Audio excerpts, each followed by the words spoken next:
우리나라 바이오가 드디어 변방에서 중심 역할을 하는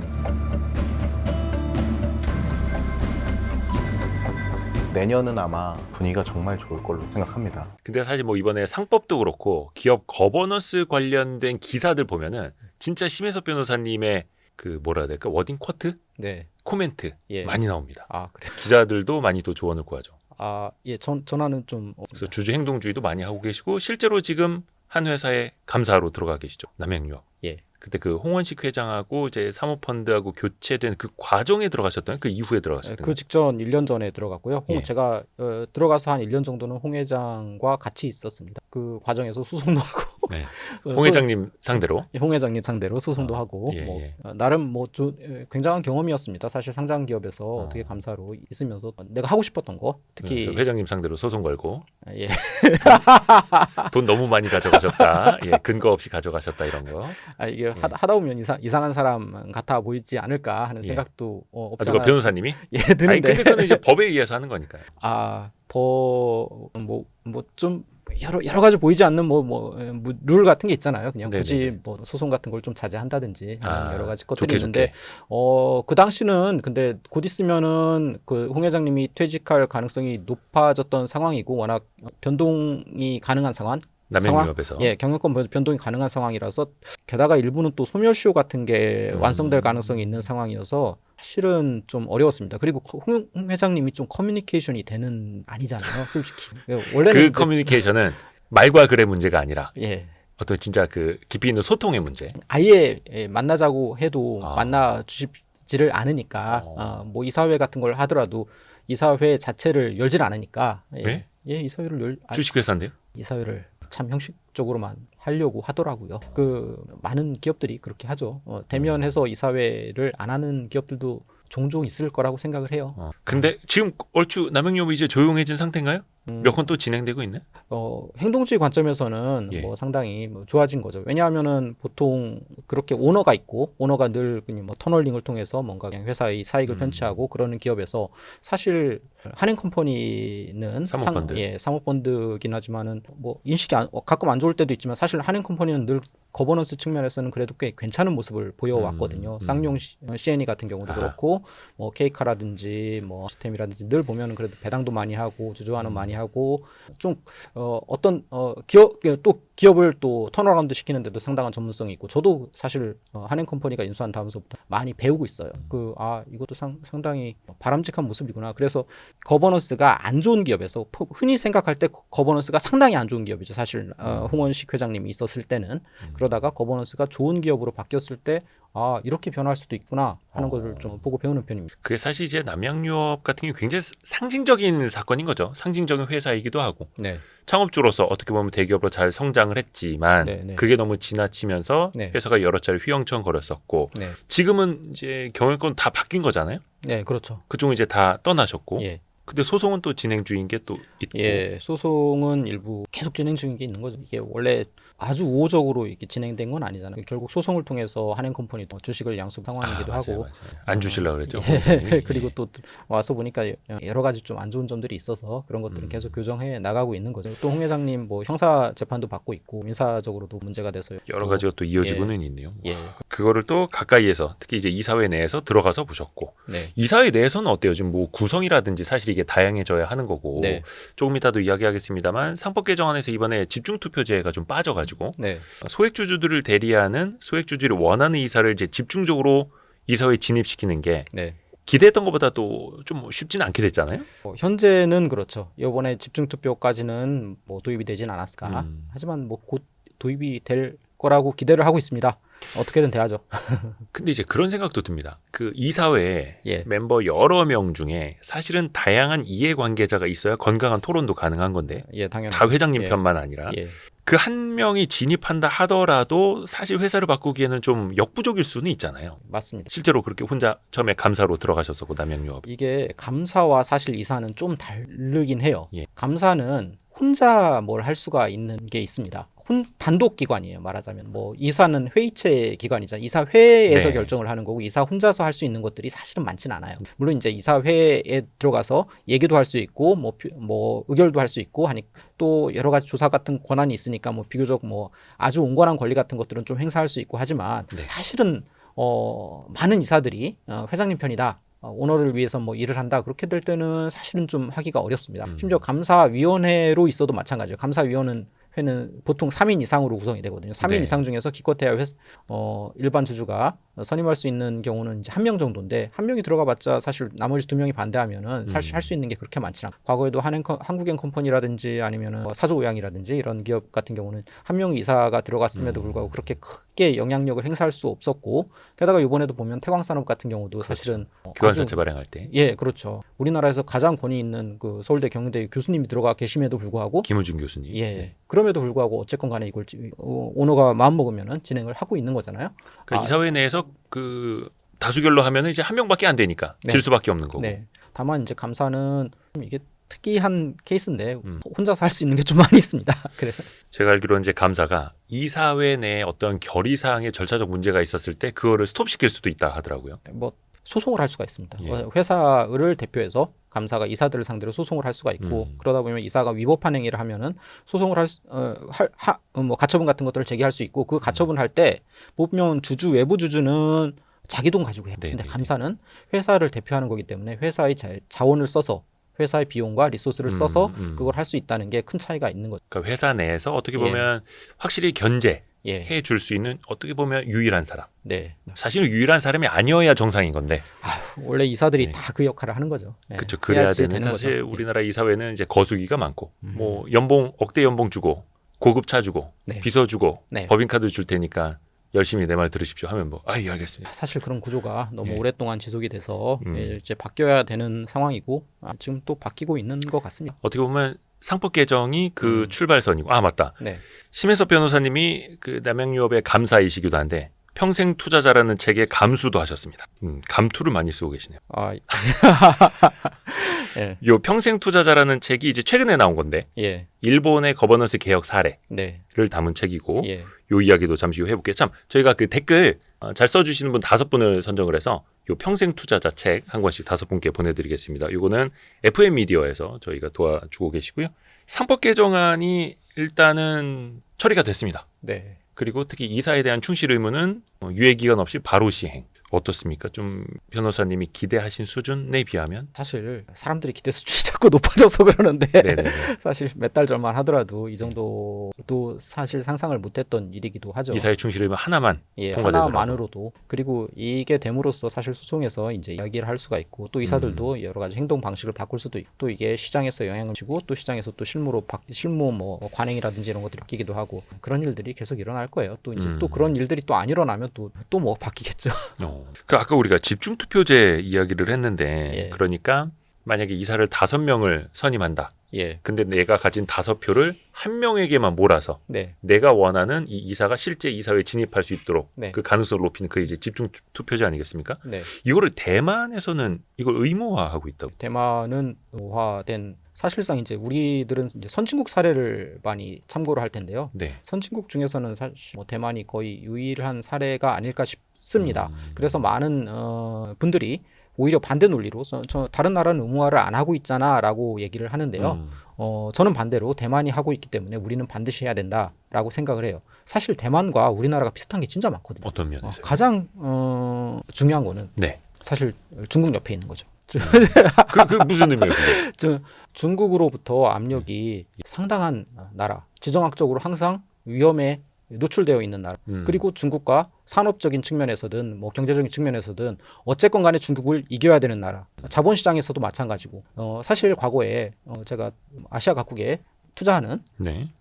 한국인 펀드 매니저를 만나서 뭐 이런저런 얘기를 하는데 대만이 왜 이렇게 거버넌스가 좋은가에 대해서 뭐 한번 질문을 한 적이 있습니다. 대만은 뭐 사실 일본은 최근 들어서 좋아졌던 거고 사실 대만은 예. 상당히 오랫동안 상당히 좋았어요. 그래요? 예, 집중투표제가 있었던 것도 1960년 초반이니까 아예 처음부터 아예 집중투표가 의무화되어 있던 나라라고 할 수가 있고 사실 1960년대에 있었으면 그냥 원래부터 주어진 거 아니야 집중투표라는 게 그게 아니라 집중 투표를 자기들도 이제 쭉 보다 보니까 다른 나라들은 뭐 꼭 의무화는 안 하고 있잖아요. 예. 예, 선택적으로 할 수 있도록 되어 있으니까 자율적으로 맡긴 게 한 2001년 정도에 자율적으로 한번 맡겼습니다. 네네. 그러다가 자기가 들도 해보고 이거 반성적 고려해서 이거 하면 안 되겠다, 자율적으로 맡기면 안 되겠다 해서 다시 의무화를 한 나라예요. 그러니까 이것과 관련해서도 대만 내에서도 나름대로는 고민을 많이 해서 엘리트들이든 아니면 국민들이 선택을 한 제도라고 할 수가 있죠. 이걸 왜 그렇게 했을까라고 생각을 해보면은 사실 지정학적으로도 그렇고 그렇게 하지 않으면은 네. 세계 자본으로부터 선택을 받기가 어려운 상황에 있는 거죠. 좋은 거버넌스를 갖춰야지 많은 돈을 유치받고 또 그 자본을 모아서 기업도 만들고 뭐 제품도 개발하고 뭐 경쟁력도 갖추고 하기 위해서는 반드시 이런 것들을 해야 되는 나라. 그냥 대충 있어서 될 수 있는 나라가 아니니까 대만은 한 거 아닌가 하는 생각이 들고요. 또 하나 그냥 재밌는 사례로 네네네. 사실 대만은 이게 진짜 재밌는 게 있습니다. 네네네. 그 SFIPC라고 해서요. SFI PC. 물고기요? 예. 그 스톡 그리고 퓨처 뭐 인베스터 뭐 프로텍션 센터라고 되어 있잖아요. 여기 네네네. 보면 세큐리티랑 퓨처스랑 인베스터스 프로텍션 센터라고 되어 있는데 네. 결국 주식, 선물, 투자자 보호 센터라는 공기업과 유사한 전 사실- 수산업 회사인 줄 알았네. 어떻게 보면은 우리나라 따지면은 약간 이제 공기업과 공기업에 가깝죠. 그냥 어떤 우리나라 따지면 법률구조공단 같은 느낌의 공적 기관이에요. 네네네. 여기에 변호사들이 수십 명 있다는 겁니다. 변호사들이 수십 명 있으면서 여기 보면은 클래스 액션도 써 있고 딜리베이 이게 그 대표성인 거거든요. 예. 대표성도 있고 뭐 그리고 여러 가지 그냥 주주권을 행사하기도 하고 이분들이 또 보면 주총에도 참석을 해요. 주총에 참석을 해서 우리나라 같은 경우 이제 대한법률구조공단은 법적인 조력을 받기 힘드신 분들을 위해서 국가 예산으로 돌아가는 네. 이제 조력 단체인데 예. 투자자 보호센터처럼 나라에서 네. 투자자들을 위해서 소송도 대신해주고 소송도 지원해주는 그런 센터가 있다는 거예요? 여기 보면은 제가 오. 빨간색으로 줄쳐놨는데 여기 보면은 맨 아래 줄이 작긴 합니다만. 쉐어홀더 액티비즘을 어. 이게 대신해 준다고 하고 있잖아요. 주주 행동주의 저걸 나라에서 대신해준다고요? 주주 행동주의를 네. 나라에서 대신해 주는 그런 기가 막힌 제도를 가지고 있어요. 그러니까 사실 왜 그러지? 그 정도로 예. 어떻게 보면 절실하니까 하고 있다. 그 정도로 자본을 유치하고 또 자본시장을 나가는 게 진짜 필요한 나라이기 때문에 하고 있다라고 생각을 해요, 사실. 그러니까 저게 우리로 따지면은 예, 국가에서 혹은 뭐 법무부 산하에서 예, 투자자가 기업을 상대로 소송하는 걸 정부가 지원해드립니다. 그러면 이제 거의 뭐 이제 우리나라 재계 난리가 나겠죠. 다 뒤집어지겠죠. 예. 근데 예, 저들이 선택을 한 건 네, 우리가 이렇게 어떻게 보면 약소국으로서 있을 때 예, 해외 투자를 많이 받아야 우리가 강대해질 수 있는데 네, 그냥 이 기업들만 믿고 과연 해외에서 투자를 해줄 것인가 네, 지정학적인 염려도 그렇고 예, 그러니까 우리가 투명한 모습을 더 보여주자라고 예. 해서 저런 시스템을 만든 거네요. 그렇죠. 더 매력 있어야 되고 나 여기 있어요라고 손들어야 되고 또 게다가 진짜로 거대한 자본이 모여서 또 그냥 많은 사람들이 모여서 중국을 이겨야 되는 우리나라가 또 딱 그런 경우잖아요. 사실 거대한 내수 시장을 가지고 있는 것도 아니고 옆에는 항상 우리랑 거의 산업적으로 완전히 겹치는 중국이 항상 버티고 있는 거고 중국은 늘 얘기하잖아요. 중국은 뭐 국가가 지원하다, 국가 보조금 때문에 뭐 배터리도 잘한다, 뭣도 잘한다, 뭐 계속 태양광도 잘한다, 계속 얘기하잖아요. 반도체도 잘한다. 그러려면 근데 그걸 이기려면 어떻게 해야 돼요? 어마어마한 자본을 유치를 해야 되는 거잖아요. 그거 다 사실 유럽에 있거나 아니면 저 일본 정도로 뭐 사이즈가 크거나 그냥 아예 나라가 아니면 미국 정도 되면은 그냥 그런 거 안 해도 될 것 같아요. 그냥. 근데 우리나라는 숙명적으로 그런 위치에 있다. 게다가 사실 어떻게 보면 대만보다 더 절실하죠. 대만은 그래도 같은 민족이잖아요. 솔직히 말하면. 중국이랑 같은 민족이고 중국과 2000년 동안 같이 대립한 나라는 아닌 거잖아요. 근데 우리나라는 사실 역사적으로 계속. 사실 이 책을 읽고 일본 시장을 계속 고민하면서 비교해 보면서 늘 느끼는 거는 진짜 우리나라는 숙명이다. 이걸 이제 어떻게 이 느낌을 잘 풀어 나갈 수 있을지는 모르겠는데 사실 우리나라 사람들만 모르는 것 같아요. 우리나라 저도 잘 몰랐습니다. 일본 시장을 공부하기 전까지는 우리나라가 어떤 상황에 처해 있는지 우리나라에서 늘 있다 보면 이건 너무나 자연스러운 일이고 별로 고민을 안 하게 되고 늘 뭐 이렇게 뭐 태생적으로 주어져 있겠거니 우리나라가 굉장히 이상한 상황은 아니겠거니 이렇게 생각을 하게 돼 있는데 네. 전 세계 뭐 독일을 보든 프랑스를 보든 아니면 뭐 미국을 보든 아니면 일본을 보든 인구가 중국이 20배가 넘잖아요. 예. 14억 인구잖아요. 예, 우리나라 5천만인데 이 정도 되고 나라가 너무나 가까이 있잖아요. 이런 나라는 사실 이례적인 거예요. 엄청나게 그 영향을 엄청나게 그쵸, 많이 그쵸, 받는 그냥 뭐 사실 태양 옆에 있는 거나 마찬가지인 그런 나라인 거죠. 그거를 가만히 있으면 거의 중력으로 뭔가 빨려 들어가듯이 네. 인재도 기업도 돈도 그쪽으로 빨려 들어가니 우리가 계속해서 손 들고 예. 전 세계 자본에게 우리 여기 있어요. 우리한테 투자도 좀 해주세요라고 손을 흔들어야 된다는 거죠. 예. 그리고 우리 선조들은 그리고 또 심지어 우리 DNA도 있다고 생각하고 우리 문화 속에도 곳곳 남아 있다고 생각해요. 사실 일본이랑 우리나라랑 유전자가 거의 같다고 하잖아요. 사실 우리나라 사람들 중에서 뭐 일부가 일본으로 가고 막 했겠죠, 과거에는. 근데 일본과 우리나라는 게다가 지리적으로 굉장히 가까운 네. 이웃 나라잖아요. 네. 이웃 나라인데 가서 보면은 180도 다르다고 느끼시지 않나요? 행동주의도 그래요. 어떤 측면에서요? 그러니까 뭐 문화도 그렇고 문화도 그렇고 자본시장도요. 자본시장도 그렇고 보면 볼수록 달라서 너무나 신기하게 생각되는 나라입니다. 이것도 상법 예. 개정만 하더라도 보십시오. 일본 상법 개정 안 해요. 일본은 아주 디테일하게 세밀하게 수많은 가이드라인, 뭐 코드, 뭐 이런 것들 계속 뭐 아니면 뭐 이토 리포트 같은 것들도 사실 뭐 여러 가지로 보면은 뭐 이런 식으로 행동해야 된다라고 지침을 준 거나 마찬가지거든요. 이런 여러 가지 지침 같은 걸 가지고 세세하게 사람들의 행동을 규정하고 이대로 따라라라고 뭐랄까 매뉴얼을 준 반면에 네네네. 우리나라는 상법 개정을 했잖아요.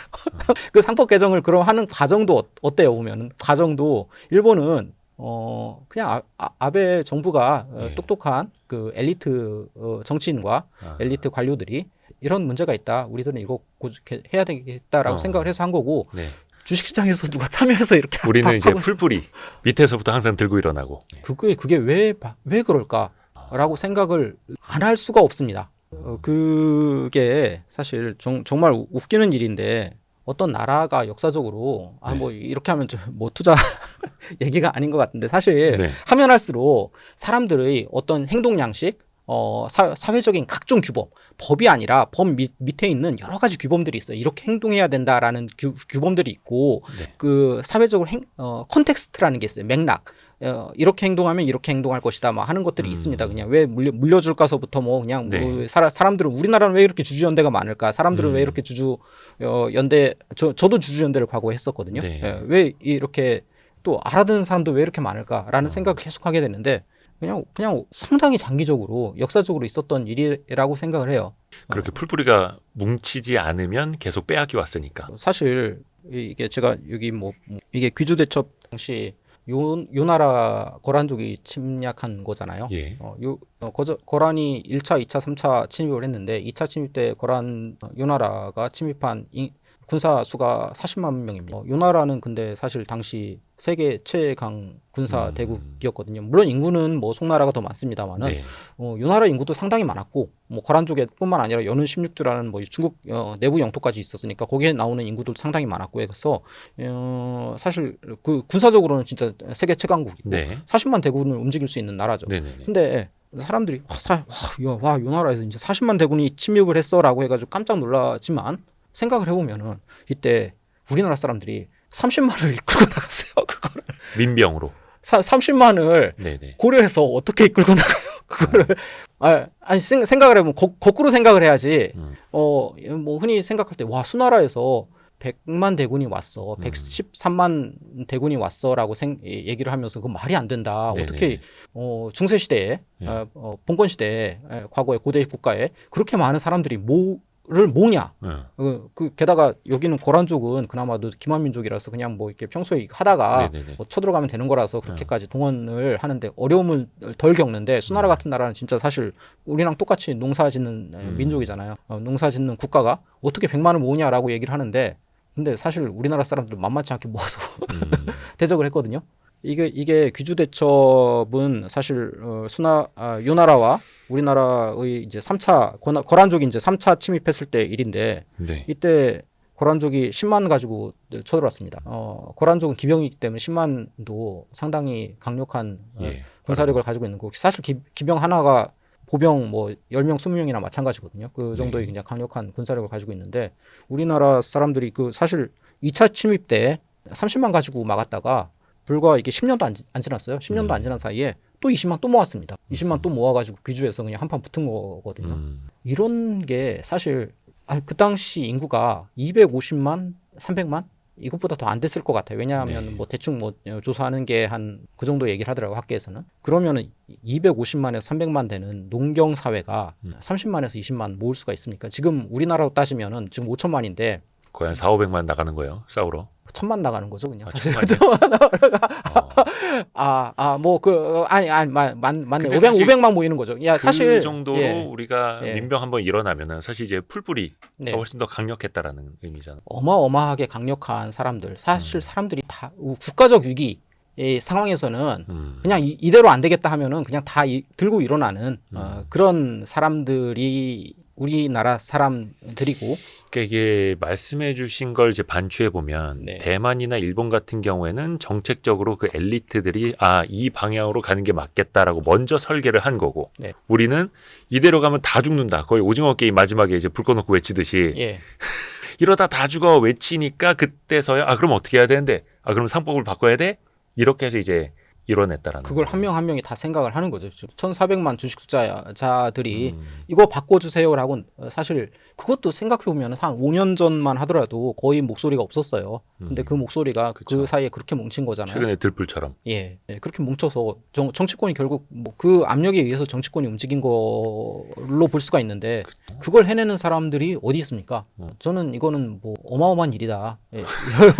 아니 근데 이런 일들이 이건 너무나 그냥 막 한 1000년 전의 일이라서 별거 아닌 것처럼 느껴지는데 이게 사실 역사적으로 보면 너무나 반복됐어요. 사실 최근 들어서도 우리나라 이 월드컵 응원하는 모습을 그려놓기도 했는데 사실 이렇게 이런 거 그렇죠. 우리나라만 해요.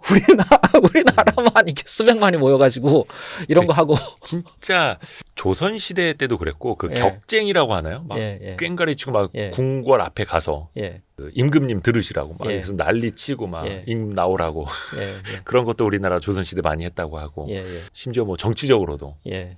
그래서 그런 과정을 지켜보면은 이런 과정이 이제 한 번 발동이 걸렸으니까 사실 멈추기가 굉장히 어렵고 이런 과정이 계속 반복되고 자신감을 얻게 되면서로 결국 더 좋아지지 않을까라고 생각을 합니다. 이제 시작이라는 거죠. 예. 사실 상법 개정안도 어떻게 보면 이제 힘을 내기 시작한 지 얼마 안 됐습니다. 근데 예. 그걸 우리가 1,500만 개인 투자자들이 뭉쳐서 해냈고 네. 이게 과거처럼 뭐 개인 투자자가 막 5, 600만? 코로나 직전까지만 해도 한 900만 언저리였거든요. 네. 근데 그게 한 1,500만 되니까 이 되죠, 이제. 게다가 그 질적으로도 굉장히 높아요. 사실 일본이 우리나라보다 인구가 2.5배 되잖아요. 예.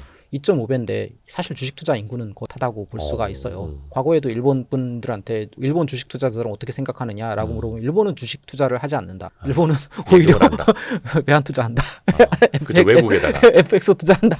이런 얘기를 하시고 저도 이제 종종 일본 기업에도 투자를 하니까 일본 뭐 야후라든지 뭐 게시판에 들어가 보고 뭐 하면은 서로 막 거기도 댓글 가지고 뭐 싸움 붙잖아요. 싸움 붙으면 막 서로 싸움하다가 너 나이 몇 살이냐 막 이렇게 물어보더라고요. 이제 서로 이제 그런 걸 좀 궁금해 하잖아요. 네네네. 몇 살이냐? 뭐 요번에 나 환갑 기념으로 이거 산 거다 막 하면서 서로 그냥 막 얘기를 하는데 고령자가 많으니까 투자자도. 그러니까요.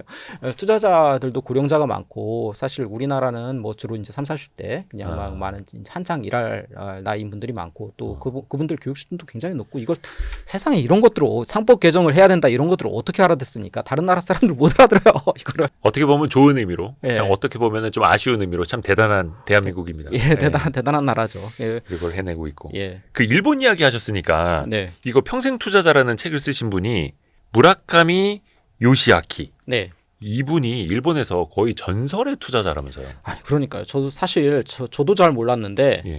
일본 분이랑 이제 네. 이야기를 하다 보니 일본의 행동주의가 벌써 잘 된 게 벌써 몇 년 됐습니다. 예. 사실 가끔 거기서 이제 투자 성공한 이제 펀드들이나 이런 분들이 와서 한국 상황을 좀 체크하거나 뭐 이렇게 문의하기도 해요. 그러면서 늘 하는 얘기를 저도 들었죠. 그냥 일본에서 굉장히 돈을 많이 벌었고 그런 일들이 다시 한번 한국에서 발생하지 않을까라는 생각에 늘 한국 시장을 주의 깊게 보고 있다라는 얘기는 늘 들었습니다. 행동주의 펀드들이 잘 되고 있다라는 거. 근데 이 이야기를 이제 스토리를 하다 보면은 요 이제 과거에 이 고다이라 류타로 기자님이 오셨을 때 일본 기자. 예, 일본 니케이 신문사 기자입니다. 여기 보면은 기사도 쓰셨어요. 우리나라에 오셔서 2023년 10월에 오셔서 취재를 쭉 하고 가셨습니다. 아니 본인이 이렇게 쭉 보는데 일본이 행동주의를 진짜 열심히 노력을 해서 거버넌스 개혁도 많이 하고 해서 한 10년 됐다. 네. 그래서 행동주의가 굉장히 많이 늘어나고 주주한 숫자도 많이 늘어나서 이게 우리나라도 일본도 그분 입장에서 우리나라도 드디어 거버넌스 측면에서 선진국이 됐다라고 생각을 하고 그러면 이제 일본 다음은 어떤 나라가 있나라고 조사를 쫙 했더니 3위가 한국이더라니. 아직은 거버넌스가 안 좋은 나라. 거버넌스가 안 좋은데도 불구하고 어떻게 해서 여기는 주주 제한 건수나 뭐 이런 행동주의 건수가 3등이 될 수가 있냐. 그래가지고 뭔가 한국에서 일어나고 있는 것 같다라고 해서 2023년에 오셨어요. 사실 그것도 이제 할 얘기가 많죠. 왜 우리나라는 거버넌스가 굉장히 안 좋음에도 불구하고 이거를 그렇게 많은 주주 제한 건수도 있고 또 주주연대도 구성되어 있고 캠페인을 하느냐.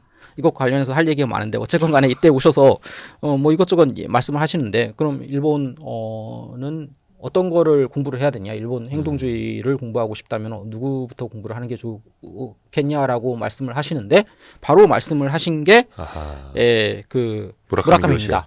무라카미가로부터 시작이 됐다. 또 무라카미를 공부하는 게 좋겠다. 그리고 일본은 크게 행동주의자들이 토종과 외국계로 나뉩니다. 근데 토종 행동주의자들 중에서 상당수가 무라카미로부터 파생된 거죠. 과거에 무라카미 펀드를 했던 분이나 아니 뭐 무라카미 본인이 하거나 여기 보면은 여기 표에 있는데 쭉 이게 일본은 실체스터 우리나라 LG에도 투자하고 있는 실체스터가 있고요. 이제 저기 무라카미 펀드예요? 무라카미와 제가 색을 칠해놓은 부분은 네. 무라카미와 사실 다 관련돼 있는 부분입니다. 여기 5번 보면은 무라카미 패밀리 앤 타카테루 무라카미라고 되어 있죠. 저게 그 집안이에요? 무라카미 집안입니다. 그냥 무라카미가 패밀리 하우스. 패밀리. 이거 남의 돈 안 받고 자기 돈으로 하고 있는 게 이 규모가 그러니까 넘버 5인 거예요. 책에 보니까 무라카미 요시아키의 자산이 4천억 엔 우리나라 돈으로 3조 8천억 원. 네. 거의 4조 원 가까이 되는 거예요? 그건 이제 작년 기준이고. 환율. 아니, 작년 기준이고 그 사이에 돈을 더 벌었기 때문에. 진짜요? 아니, 사실 무라카미는 펀드를 하는 게 아니라 패밀리 자금, 패밀리이기 때문에 그거를 자산을 추정하기가 굉장히 어려워요. 그래서 뭐 소문에 의하면은 사실 1조 엔이 있다. 1조 엔? 라는 소문도 있다고 해요.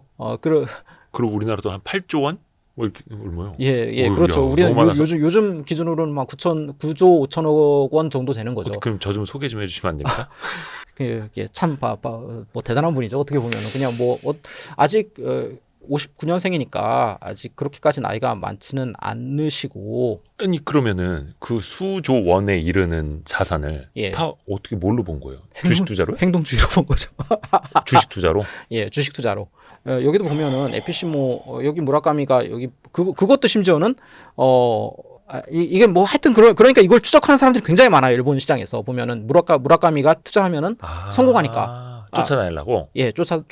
처음에 아예 공시되고 나서 그때 따라사도 늦지 않고 보통은 하기 때문에 그런 사람들이 굉장히 무라카미가 뭐 샀는지 봐야 된다. 예. 그래서 그걸 추적해서 사실 공식적으로 나온 것들을 보고서 이것도 뭐 CLSA 증권에 있던 자료를 제가 옮겨 놓은 건데 이거 보면은 이것만 하더라도 그냥 공식적으로 이제 보이는 것만 해도 한 6천억 엔이 된다는 거거든요. 공시된 것만 6천억 엔.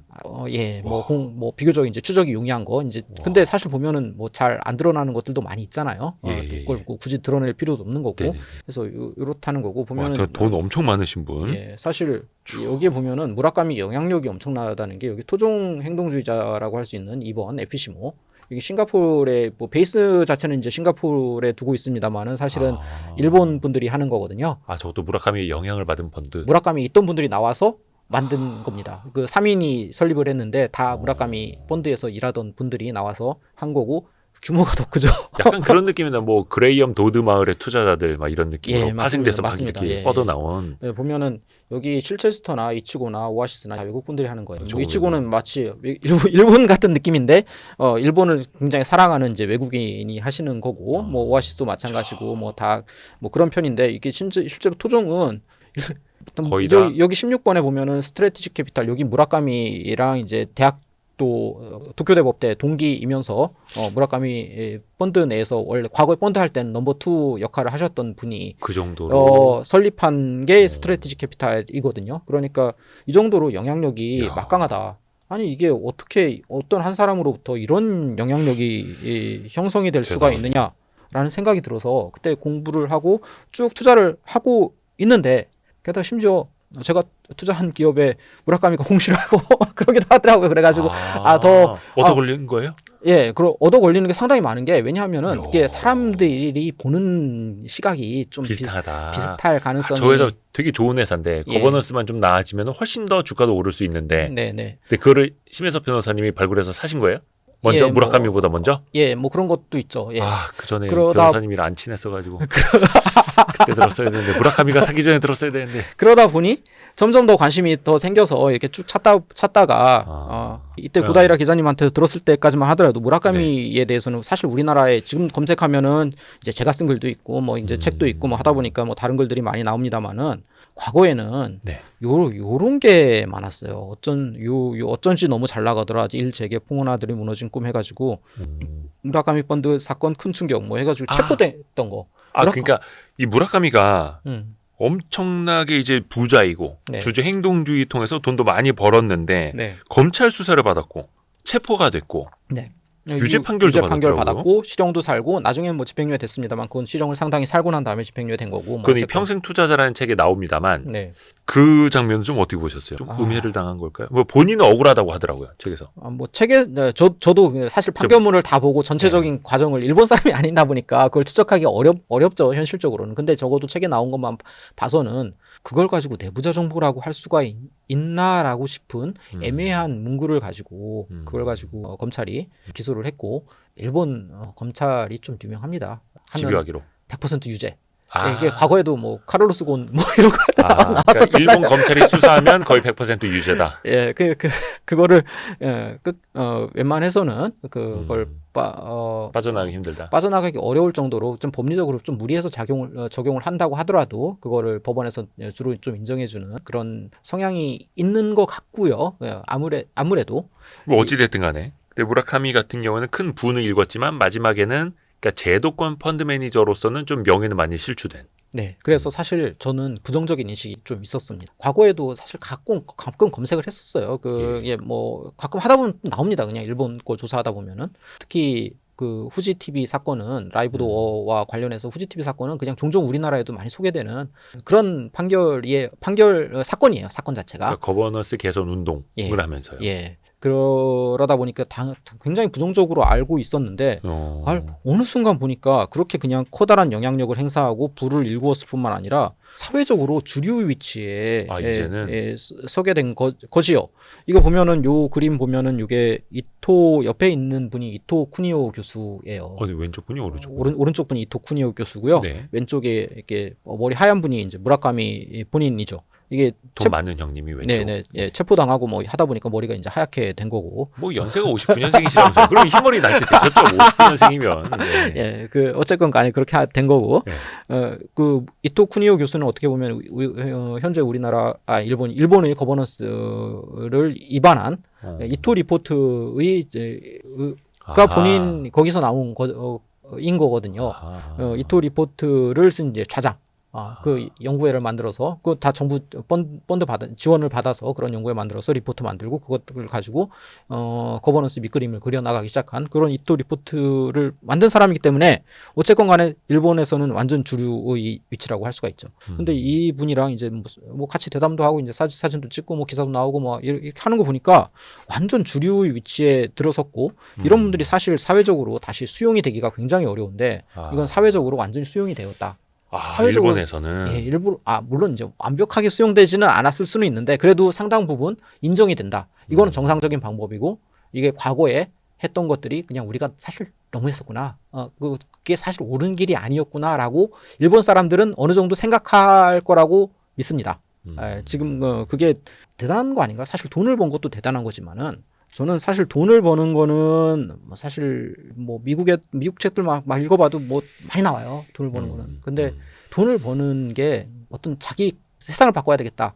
어떤 가치 추구의 투자를 하면서 바꾸는 돈을 버는 거. 그거는 진짜 어려운 거라고 생각을 하거든요. 약간 그거랑 좀 비슷하게 생각을 해요. 시부사와 H라고 그 일본 요번에 만엔권 집회에 이반 도안으로 들어가신 분인데 어. 일본 자본주의 아버지라고 할 수 있는 사람이에요. 이분이 만든 기업이 막 수백 개 됩니다. 기업이요. 기업이 설립을 한 기업이. 수백 개요? 예. 이분이 원래 젊었을 때는 에도막부 무너뜨려야 된다고 하면서 아. 하면서 도쿠가와 막부를 무너뜨려야 된다고 하면서 그 반란을 일으키려고도 하고 막 저 젊었을 때는 그냥 막 그런 이 세상을 바꾸려는 그런 풍운의 꿈을 가지고 있었는데 예. 막상 이제 하다 보니까 심지어 나중에는 이제 에도막부에서 이제 신하도 돼가지고 가신 역할도 하고 뭐 하다 보니까 진짜 일본 사회를 변화시킬 수 있는 거는 자본주의, 그래서? 기업, 산업 일으키는 것. 게다가 이런 건 내가 잘할 수 있다라고 해가지고 굉장한 명성을 가지고 또 레퓨테이션을 가지고 사람 돈을 끌어모아가지고 기업들을 만든 게 무진장 많습니다. 여기 저 두 번째 요거 보면은 요거 방직회사네요. 아니 제지 기업인데 왕자 제지. 제지에 제지. 예예. 뭐 종이. 어쩌고 해가지고 여기 보면은 여기 뭐 이거 조선이에요. 심지어 조선 공장이라고 써 있거든요. 일본 기업의 조선 공장. 일본 기업이 조선 공장. 이런 기업까지도 사실 다 요 시부사와 H라는 분이 만든 건데 그러다 보니까 뭐 물론 이제 우리나라에도 보면 심지어 우리 옛날에 일제 시대 되기 전에 구한 말에 네. 잠시 이 분의 사진이 찍힌 지폐가 유통되었다고 해요. 조선에서. 아, 그래요. 그래서 다소간에 이제 부정적인 여론이 있기도 하긴 하지만 그거는 이제 우리나라 입장인 거고 사실 일본에서는 이제 자본주의를 일으킨 뭐 그런 선각자라고 할 수가 있죠. 이걸 해서 돈도 많이 벌고 사회도 바꾸고 어마어마한 일 아닙니까? 근데 이거를 이렇게 해내는 사람이 또 있다. 혼자 자기만 잘 먹고 잘 사는 게 아니라 예. 사회도 개선시키고 네. 이 땅에 기업도 많이 뿌리 내릴 수 있게 해놓고 네, 네. 그 자본주의가 건강하게 돌아갈 수 있도록 네. 또 행동주의까지 하는. 네. 그렇죠. 그러니까 사실 우리가 ESG 하는데 네. ESG가 거버넌스이고 네. 그게 또 상당히 또 중요한 거고요. 일본- 환경 사회만큼이나. 일본 주식시장이 어마어마하게 사실 최근 들어서 오른 것만 봐서 그렇지 네네네. 한 20년 동안 고생을 엄청나게 한 거잖아요. 그렇죠, 그럼. 20년 동안 왜 고생을 했겠습니까? 정상적으로 기업이 안 돌아가니까 고생을 하고 네. 이 거버넌스 작동 원리가 이상적으로 구현이 안 되니까 이렇게 고생을 한 거죠. 이걸 바꾸지 않으면 일본은 그냥 뭐 지금도 뭐 여러 가지로 어려운 점 많지만 더 어려워졌겠죠.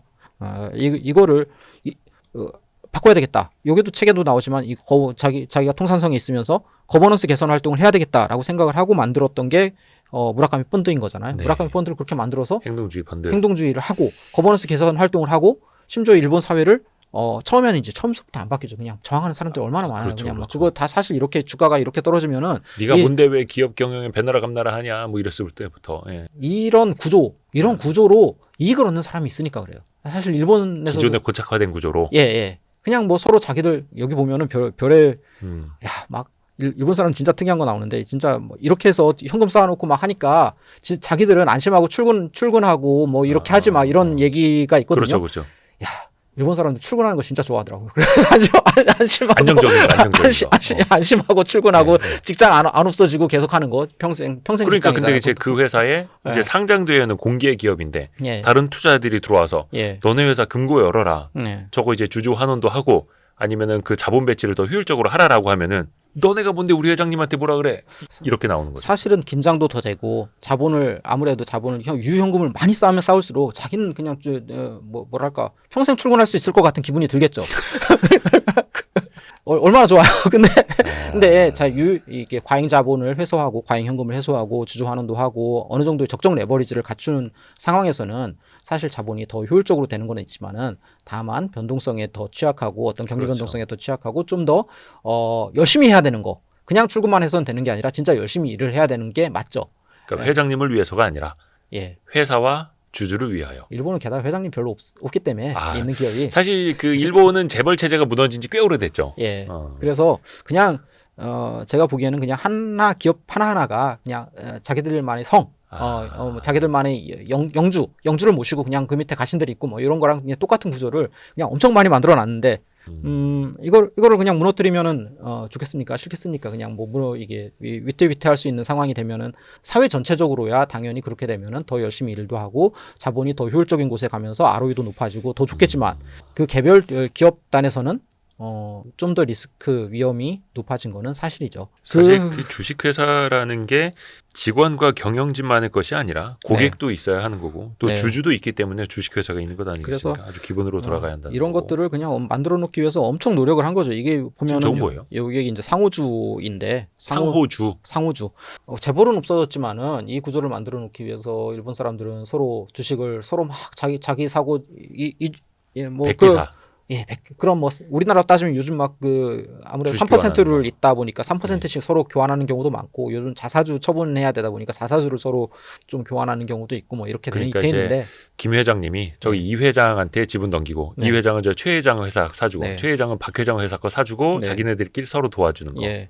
여기 보면 또 동그라미가 이게 상호주이거든요. 상호주가 어마어마하게 늘었었어요. 그러니까 1989년까지. 그러니까 저게 이제 우리나라처럼 대기업 집단으로는 못하고 네. 서로 이제 친한 기업들끼리 서로 네. 서로 도와주는 예. 주식을 보유해주면서 예. 그래서 뭐 서로 이렇게 되면은 외부의 주주의 영향력이 그냥 상당히 없어지는 게 맞죠. 40%까지 늘었었으니까. 이게 89년에 예. 그러다가 이제 쭉 이제 다시 없어지는 거고 최근 들어서는 이게 가장 최근 뭐 저도 잘 모르겠어서 했는데 최근에 들어서는 10% 미만으로도 낮아진 것 같습니다. 일본은 또 말도 희한하게 해요. 그 상호주를 하면은 너무 좀 이상하잖아요. 그냥 뭐 그 정책 보유주라고 합니다. 정책 보유주가 이렇게 정책적으로 보유하고 있는 경영권 예. 방어를 위한 주식. 그러니까 사실 경영권 방어라는 게 사실 좋지 않은 말이잖아요. 경영권이라는 게 어디 있겠어요. 그냥 일본 사람들은 그런 건 되게 신경 써요. 그러니까 경영권 방어를 위해서 남의 거 사면은 주식 사면은 그거는 뱀이죠. 일본에선 경영권이라는 표현 잘 안 쓰나요? 일본 경영권 방어 안 씁니다. 그래서 경영권 방어라고 안 하고 인수 방어책.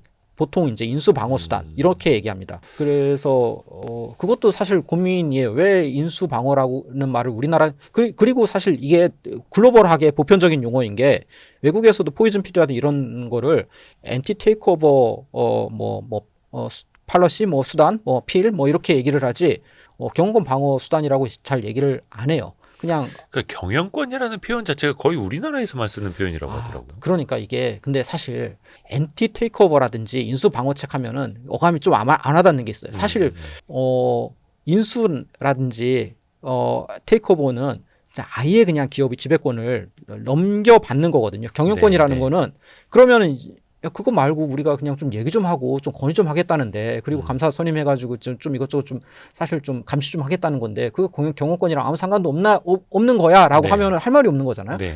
근데 인수랑은 아무 상관이 없는 거야라고 하면 할 말이 없는 건데 경영권이라고 하면은 이제 할 말이 생겨요. 경영권이라는 말에는 아무것도 건드리지 말라. 그냥 이만큼이 다 내 거야. 인수는 그 한참 뒤에 있는 말이에요. 사실은 생각해 보면은 요만큼도 간섭받기 싫어하는 그게 그 말에 담겨 있는 것 같습니다. 그래서 어쨌건 간에 뭐 정책 보유주라는 표현도 쓰고 하는데 이 정도로 일본도 좋지 않았고 이게 보면은 막 기업들이 서로 상호주를 가지면은 이게 뭐 이제 개념도인데 예. 하나의 기업이 11개 다른 기업의 주식을 산다고 생각해 봐요. 그냥 5%씩. 그러면은 한 기업에 가면은 55%의 우호주주가 있는 거예요. 네. 그것도 일본은 우호주주라는 말도 좀 안 써요. 안정주주라고 하지. 그 우호주주라고 하면은 진짜 이것도 뱀 같은 느낌이 나잖아요. 그냥 안정주주라고 하는데 안정주주가 55%가 있는 거고 다 어떤 기업은 다른 기업에 그만큼 정책 보유주가 55% 있는 거죠. 이렇게 하면은 사실 외부에서 아무것도 그냥 건드리지 못하고 그냥 막 과잉 현금 가지고 있고 방만하게 경영하고 자기들끼리 계속 출근하고 자르지도 못하고 뭐 구조조정도 못하고 그냥 이렇게 해도 그냥 쭉 운영이 됩니다. 이런 것들을 계속 하다 보니 자기들도 그냥 얼마나 힘들었겠습니까? 이걸 누군가가 바꿔줘야지 사실 되는 건데 이게 안 되니까 이게 20년 동안 이렇게 주가가 그냥 내리막만 걷고 일본이 정체돼 있었던 거잖아요. 그러다가 예. 이제야 비로소 그 빛을 보게 되는 네. 일본의 그 지배구조 개선 노력. 사실 저것도 이제 10년 넘게 준비가 돼 왔던 거고 이 평생 투자자라는 책 저희가 앞에서 말씀드린 것처럼 고정 댓글 써주시는 분 중에서 저희가 5분 선정을 해서 평생 투자자 이 책 보내드리겠습니다. 평생 투자하세요, 여러분. 좋은 건 아닙니까? 평생 투자한다는 건? 사실 평생 투자자가 될 수밖에 없죠, 대부분. 우리들은 네. 이 방송 보시는 분들은 평생 투자자가 될 거라고 생각을 합니다. 그게 좋죠. 워런 버핏이랑 찰리 벙거처럼 90세에도 90대 넘어서도 네. 투자할 수 있다면 좋은 거죠. 그래야지 또 복리 효과도 더 커지는 거고. 네. 근데 이 책에서 실제로 일본의 거버넌스 개선 사례 네. 주주 행동주의 사례가 여러 가지가 나오더라고요. 네. 우리가 좀 알아두면 좋을 만한 상징적인 사례 하나만 좀 이야기해 그러니까 주시면 좋을 것 같아요. 이거 뭐 사실 공개되어 있는 것 중에서 사실 제가 다시 한번 정리한 겁니다. 이게 네. 공개되어 있는 자료를 좀 보고 뭐 어제 그 에디넷 일본 다트랑 똑같은 사이트인데 다트 가서도 한번 더 확인하고 막 하면서 이제 좀 확인한 건데 이렇게 기업들이 많아요. 네. 이게 무라카미 패밀리. 무라카미 패밀리는 주로 이제 무라카미 딸인 노무라 아야라는 분이 주로 투자를 많이 하시는 것 같은데 네. 이게 본체고 게다가 아까 얘기했던 이제 다카테루 무라카미 다카테루라고 해가지고 이제 무라카미 장남입니다. 네. 장남도 일부 이제 투자한. 개인적으로 이제 투자하는 기업들만 하더라도 이제 꽤 돼요. 이러다 보니까 이거를 뭐 다 알 수가 없고 솔직히 이게 제가 이제 어느 정도 이제 큰 기업 네. 우리들이 알만한 기업을 이제 뭐 한다고 하면 이 오, 책에도 나온 사옥이 멋있네요. 이거 뭐 우주선 같지 않습니까? 이게 막 보면은 이게 우리 요즘 일본 관광 많이 가시잖아요. 예. 이게 그 오다이바 가면 이게 우주선 같이 보이는 저게 예. 어디예요? 후지 TV 사옥. 후지 TV예요? 예. 방송국 사옥이. 예, 방송국 다 어마어마하게 큽니다. 그냥 가서 보면은 그냥 뭐 거기 뭐 전망대도 있고 뭐 이게 이것저것 이런. 근데 후지 TV도 직접 행동주의에 나서서 뭔가를 좀 바꾼 케이스예요? 사실 이것 때문에 감옥 갔다고 할 수가 있는 경우 있다고도 볼 수 있는데 네. 후지 TV 거버넌스 지배구조, 지분구조가 예. 이렇게 상당히 안 좋았던 거죠. 과거에는 이게 첫 번째가 제일 위에 있던 게 이제 니폰 방송. 네. 니폰 방송은 라디오 방송국입니다. 음. 라디오 방송국이고 보면 매출도 뭐 337억엔 이렇게 되어 있고 매출이 그렇게 크거나 뭐 하진 않잖아요. 보면은 라디오 방송국이 얼마나 되겠어요. 예, 당시 이제 무라카미가 활동했던 이제 2000년대 중반만 하더라도 라디오 방송은 사실 사양 산업이나 마찬가지일 텐데 그랬고 뭐 리폰 방송이 가운데 있는 게 이제 후지 TV거든요. 후지 TV 지분을 들고 있고 네. 후지 TV가 본체죠. 후지 TV 매출도 3천억엔이 넘고 상당히 크잖아요. 후지 TV의 밑에는 또 손자 회사로 산케이 신문을 들고 있는 이런 모회사, 자회사, 손자회사 요 구조를 가지고 있었던 거죠. 네. 이게 뭐 말이 되느냐 이게 이 작은 기업이 이 작은 게 그 커다란 본체를 후지 TV 본체를 휘두르고 있는 게 말이 되느냐. 게다가 뭐 주가라든지 뭐 이런 시가총액은 당연히 뭐 후지 TV의 실체를 반영도 제대로 못 하고 있었을 테고 그러다 보니 무라카미는 요 니폰 방송 후지 TV 중심으로 이 거버넌스를 재편을 해야 된다. 후지 TV가 공개 매수를 해서 니폰 방송이라든지 산케이 신문을 공개 매수 100% 자회사로 만들고 후지 TV가 독자적으로 경영을 할 수 있도록 이렇게 해야 된다라고 했고 그런 활동을 쭉 하다가 뭐 이렇게 된 건 뭐 감옥도 가고 뭐 한 건데요. 아무래도 요 때가 이제 일기였습니다. 일기. 과거에 무라카미가 체포됐던 시기. 네. 근데 결국에는 실제로 후지 TV가 니폰 방송이라든지 산케이 신문을 100% 자회사로 인수를 해서 지금은 뭐 후지 미디어 홀딩스로 출범을 한 상태고 후지 미디어 홀딩스로 가지고 있지만 문제는 후지 TV가 지금 그래서 다 해결된 게 아니에요. 예. 후지 TV 밑에 있는 이게 산케이 빌딩이라고 하는 기업입니다. 산케이 빌딩이라고 하는 부동산 기업인데, 야, 여기 보면은 뭐 빌딩 비즈니스 있고, 뭐 아파트도 뭐 렌트해주고, 무슨 수족관도 한 3개 가지고 있어요. 그래가지고 막 수족관도 있고, 뭐 이것저것 다 합니다. 그냥 뭐 아예 그냥 이게 산케이 부동산 여기서 가지고 있는 빌딩들이 어마어마하게 많아. 아까 그 후지 TV 건물뿐만 아니라 이거 뭐 도쿄 산케이 빌딩서부터 해가지고 뭐 이런 빌딩들이 어마어마하게 많습니다. 부동산 재벌이기도 하네요. 그렇죠. 후지 TV는 부동산 재벌이. 후지 TV에 저렇게 빌딩이 많은 줄 몰랐네. 그러니까 이게 말이 안 된다. 이렇게 빌딩이 많아. 후지 TV가 지금 현재 시총이 약 7천억엔에서 8천억엔 정도 될 겁니다. 예. 그런데 이 빌딩의 부동산 가치만 하더라도 7천억엔이 된다고 해요. 그건 뭐 이제 달튼 측에서 주장을 하는 건데 뭐 대충 뭐 맞을 거라고 생각을 하고요. 네. 뭐 이 정도로 많으면 뭐 맞겠죠. 그리고 아까 그 오다이바에 있는 이 후지 TV 본사 건물만 하더라도 그 가치가 얼마나 되겠어요. 이게 엄청 큰 건물인데 어쨌건 간에 그래서 저기를 그 후지 TV 중심으로 지배 구조를 개편해야 한다. 예, 그게 일기였고 지금은 이제 개편을 했고 이제 2기는 지금 나오고 있는 거예요. 지금 그게 일기였고 그래서 이제 성공을 했고 그리고 무라카미 돈을 벌었지만은 그때 여러 가지 라이브 도어랑 뭐 여러 가지 얽히면서 사실 감옥에 가는 일이 있었습니다.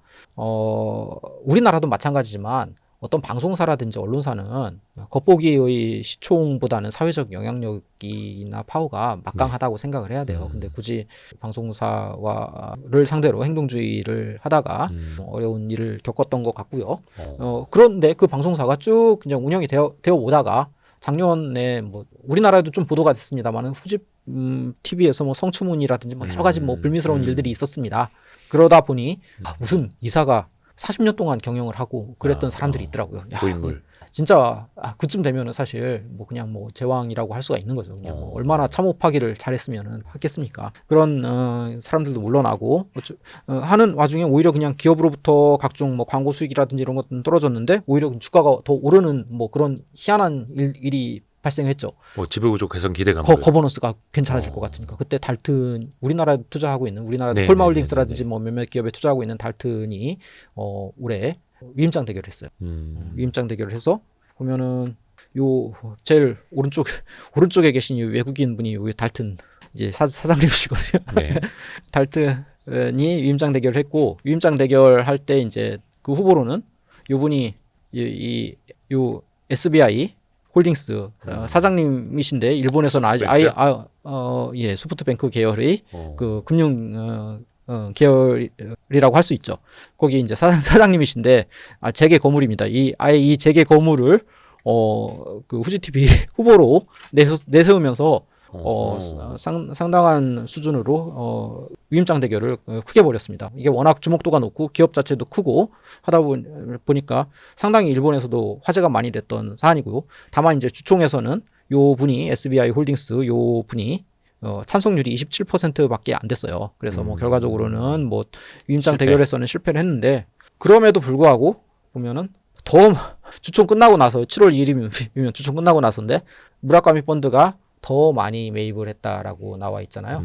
일본에서 주총 끝나도 주총 끝난 거 아닙니다. 행동주의 끝난 게 아니고 보통 그 뒤에서도 많은 협상이나 이런 것들이 오가기도 하고 일본 주총은 또 특이하게 우리나라는 임기가 보통 3년이잖아요. 네. 일본도 뭐 3년이긴 할 텐데 법으로야 3년이긴 할 텐데 그냥 관행적으로 1년마다 이사를 뽑거든요. 이사를 그러다 보니까 사실 주주의 요구를 제대로 들어주지 않으면 그 다음 해가 어렵습니다. 그래서 더 많은 지분을 매입을 했다고 해요. 그러니까 달튼이 들어가 있고 달튼이 이 위임장 대결을 주도를 했고 그 와중에 무라카미 펀드는 과거 20년 거의 20년 됐네요. 20년 전에 뭔가 풀지 못한 한 같은 게 있었을 수도 있고 실제로 기업이 더 후지 TV가 굉장히 좋다고 생각했을 수도 있고 그래서 굉장히 많이 매입을 해서 현재는 주목이 되는 상태다. 그 후지 TV도 그렇고 아까 뭐 40년 동안 근무한 뭐 이렇게 경영진이 있다라고 말씀해 주셨는데 그게 창업자의 아들, 손자는 아니고 어떻게 보면 자기네들끼리 구축해 놓은 그 회사 시스템 안에 계속해서 고인물로 있었다는 거잖아요. 일본의 기업들은 다 보면 KTNG나 뭐 이렇게 KT나 뭐 이렇게 포스코로 같은 데다라고 생각을 하시면 되죠. 근데 사실 뭐 우리나라 그런 기업들은 좀 이렇게 물갈이가 많이 되기는 하는데 우리는 어떻게 보면 그 재벌 체제, 창업주, 그 일가와 싸우는 일이잖아요. 또 이사회가 또 그들을 위해서 막 방어방을 쳐주기도 하고 일본하고 근데 그 구심점이 있느냐 없느냐가 조금 차이는 있네요. 그래서 사실 일본이 뭐 일부 견해에 의하면 그래서 일본은 행동주의나 거버넌스 개혁이 더 쉽다. 먹힌다. 뭔가 강하게 거버넌스 개선에 그 기득권도 있죠. 거기도 다 이런 분들이 다 기득권자들인데 거기에 있던 분들이 그 기득권이 세기가 상대적으로 약하다.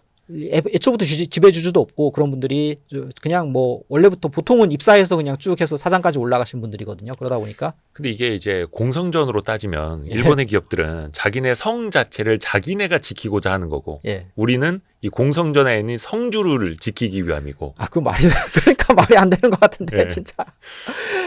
조금은 차이가 있기는 있습니다.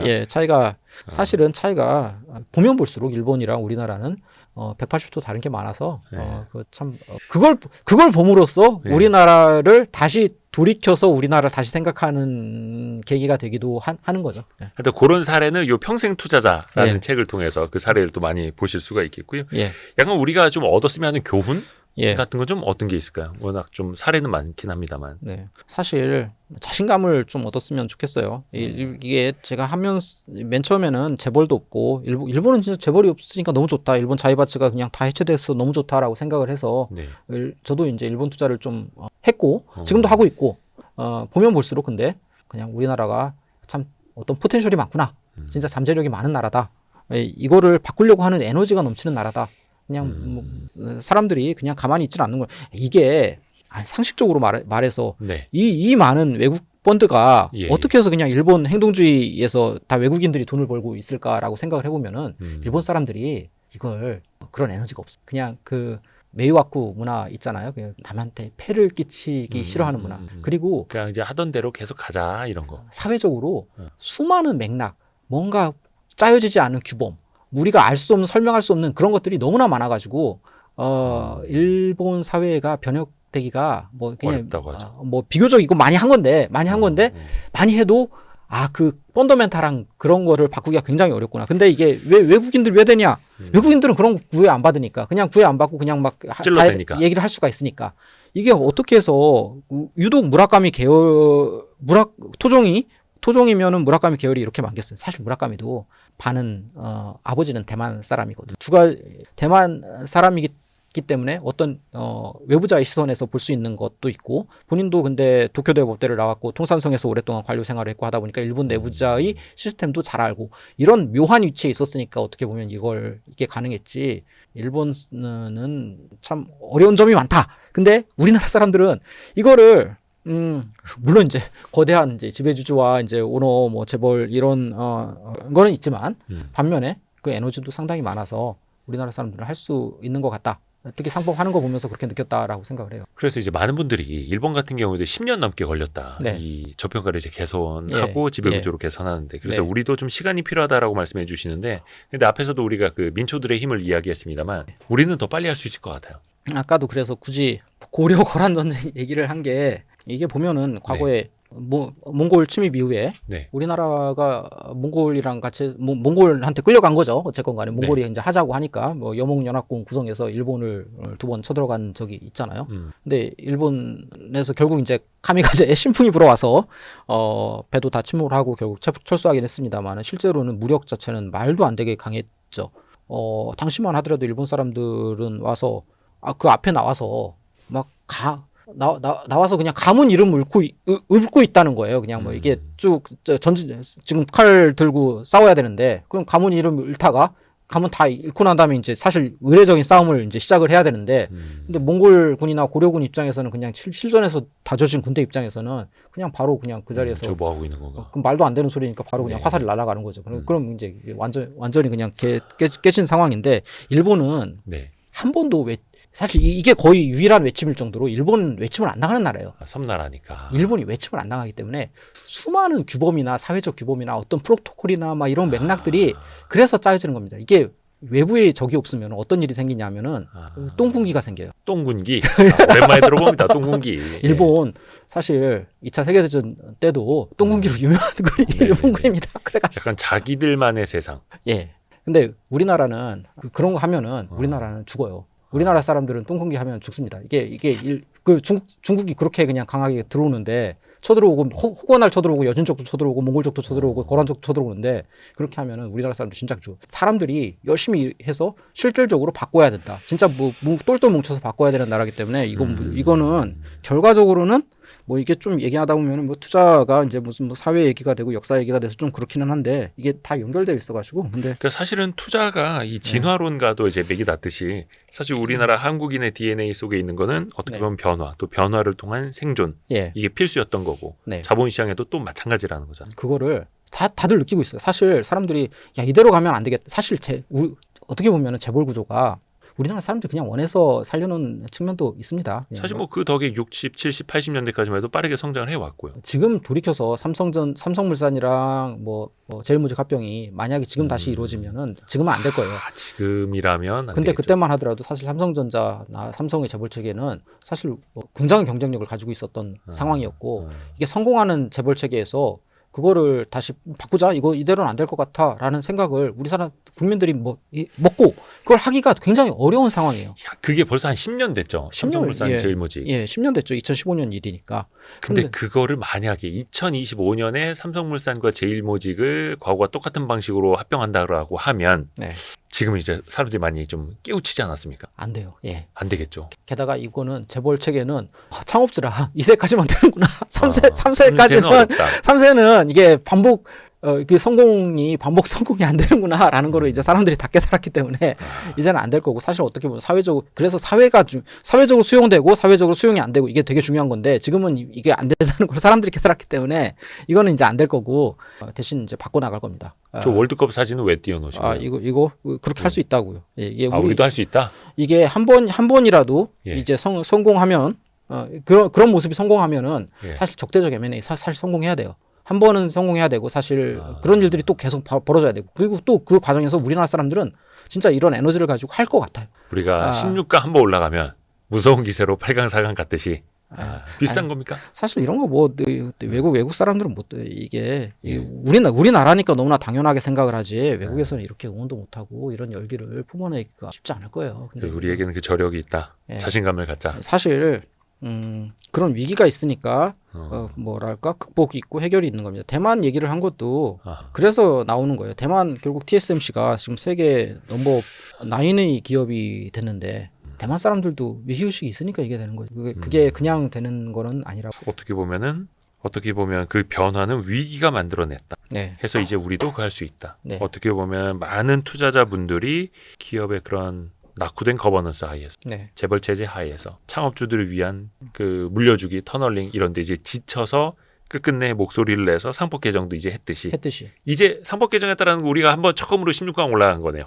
이걸 가지고 효용감을 굉장히 많이 느꼈잖아요. 예. 그러다 보면은 사실 집중 투표나 우리가 얘기하는 이제 분리선출 또 추가적인 확대 아니면 자사주 응소가 이런 것도 결과적으로 시간이 문제지 해낼 것 같다. 이제 시작입니다. 예. 이제 16강 처음 갔습니다, 여러분. 예. 그래서 4강까지 한번 가보시죠. 예. 그래서 오늘은 평생 투자자라는 책을 감수하신 네. 심혜섭 변호사님과 함께했고요. 저희 고정 댓글 참고해 주십시오. 그리고 요거 좋은 댓글 써주시는 분 5분을 저희가 선정을 해서 평생 투자자 이 책을 보내드리겠습니다. 오늘 이 평생 투자자 책을 감수하고 또 해제해 주시고 좋은 말씀 나눠주신 심혜섭 변호사님, 감사드립니다. 예, 감사합니다. 고맙습니다.